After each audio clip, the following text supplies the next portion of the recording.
Hey guys, finally got my first on the water video done here. It took me a while. I do all the taping and the editing myself. The editing just takes me forever to get done with my busy schedule with the kids and work and everything. But anyway, finally got my first one done here. So I'm working on my second one. Hopefully that'll be out in a few days. But what you're about to watch today is a day back in March of this year, 2019, where my buddy Frank Morrow and I decided to hit the Susquehanna River on his jet boat. Frank knows that river. You know, he's awesome on that river. He knows it like the back of his hand. So we did not have ideal conditions, unfortunately. We rescheduled this trip 3 times, actually, due to the conditions that we had. Water was really high, really muddy, obviously really cold. Northeast PA in March, anything is going to be cold, but the water was just really high and muddy. But we went out, put a decent day together. We only fished the afternoon, and we ended up putting 24 fish in the boat total. We were after smallies, but we knew we'd hit some walleye, and we definitely hit some walleye. We ended up catching, I don't even know how many walleye. I actually lost count. I know we caught 24 fish total, and I think out of those 24, roughly around 10 were walleye. So, and a couple good ones too. Unfortunately, we had to throw them all back because they were just out of season just a few days before we hit the water. So what we were doing is targeting seams, just your typical river deal. We were just targeting eddies and seams where the fast water is hitting the slow water. And the fish were, of course, hanging in that slower water with it being really cold. So we were just tossing around your standard Ned rig. It's a 1/8 ounce head. This is the exact bait that I had tied on that day. I'll show it to you. You can see that the jig head is all beat up and the paint's just about gone on it from dragging it through the rocks and stuff. But you can see I was using more of a crawfish style bait. The pinchers float on this one, so it just kind of stands up nice when it's in the water. We were also throwing a TRD style worm on the same 1/8 ounce jig head, Ned jig head. Frank was using the TRD for most of the day. I was kind of going back and forth between the TRD worm and the crawfish style. So I was throwing it on a 7-1 Enigma Ipon spinning rod.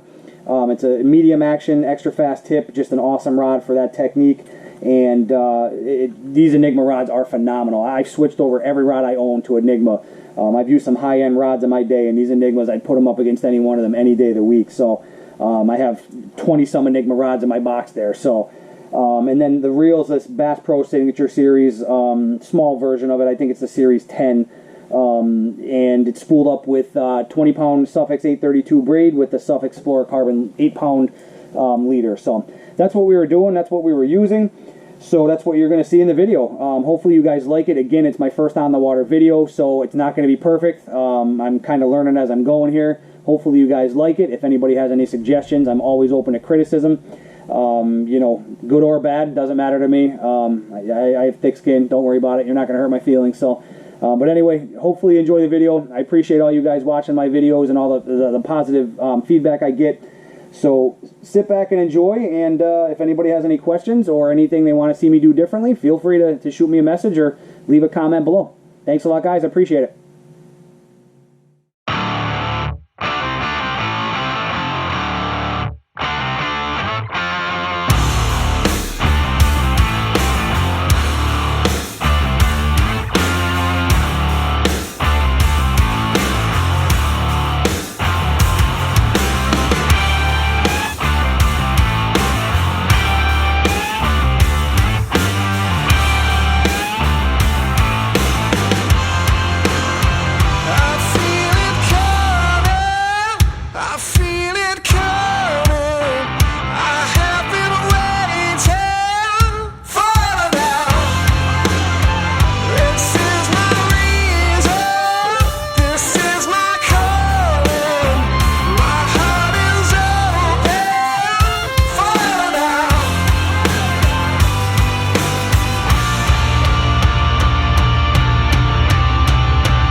die.